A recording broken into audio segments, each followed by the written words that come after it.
사람의 삶을 철저하게 망가뜨리는 끔찍한 범죄, 디지털 성폭력. 온라인과 가깝고 보호에 취약한 청소년들의 피해가 특히 늘고 있습니다. 디지털 성폭력에 쉽게 노출되는 청소년들의 보호가 필요한 때입니다. 디지털 성폭력이란 구체적으로 무엇일까요? 디지털 성폭력은 카메라 등을 이용해 상대의 동의 없이 신체를 촬영하고 유포 협박, 저장, 전시하는 행위를 의미합니다. SNS 등 디지털 공간에서의 성적 괴롭힘 역시 디지털 성폭력에 해당합니다. 온라인 그루밍의 위험성. 청소년들이 디지털 성폭력에 빠지기 쉬운 것은 바로 온라인 그루밍 때문인데요. 온라인 공간의 익명성을 이용해 청소년들에게 접근하는 사람들, 사회 경험이 부족한 아이들에게 정서적 지지를 해줘 가까워진 뒤 사진이나 영상물을 요구합니다. 온라인 그루밍을 통해 불법 촬영물을 착취하고 직접적인 성폭력까지 일어나는 현실. 온라인상에서도 낯선 사람과의 대화를 피하고 그들의 호의를 쉽게 받아들이지 말며 경각심을 가질 필요가 있습니다. 다양한 디지털 성폭력 유형을 통해 혹시 주변에 피해가 발생하고 있었는데 몰랐던 건 아닌지, 나도 모르게 가해를 하고 있진 않았는지 알아보겠습니다. 디지털 성폭력 유형.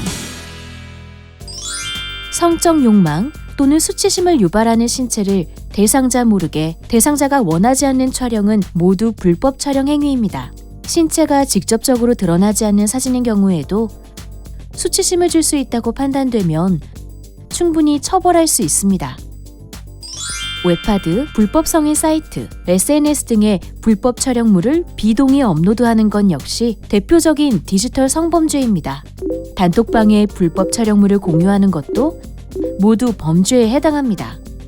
불법 촬영물을 보고 소비하는 사람이 있으면 영원히 사라지지 않는 불법 유포 사이트, 불법 영상물을 보는 것이 우리 각자는 유포 사이트 운영에 동조하는 것임을 명심해야 합니다. 가족이나 지인에게 불법 촬영물을 유포하겠다며 이별 후에 재회나 금전적 요구를 하는 것은 유포 협박에 해당합니다. 가해자의 요구를 들어주지 않고 경찰이나 상담센터에 도움을 청하는 게 좋습니다. 피해자의 일상적 사진을 성적인 사진과 합성 후 유포하는 범죄도 나날이 증가하고 있는데요.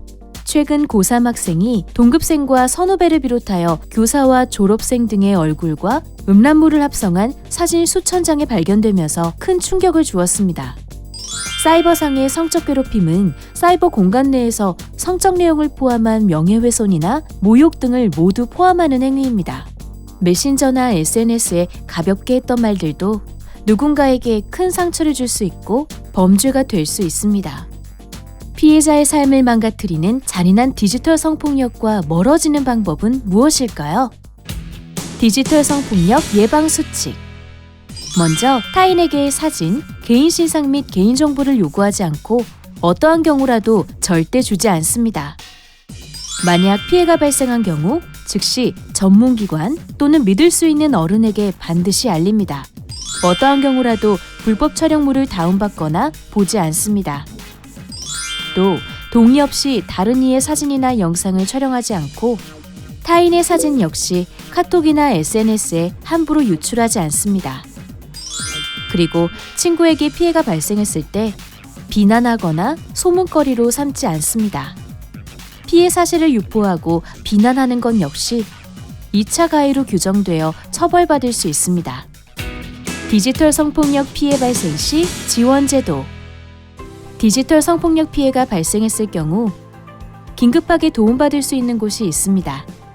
만약 본인에게 피해가 발생한 경우 여성긴급전화, 디지털 성범죄 피해자 지원센터, 방송통신심의위원회 등의 도움을 청합니다.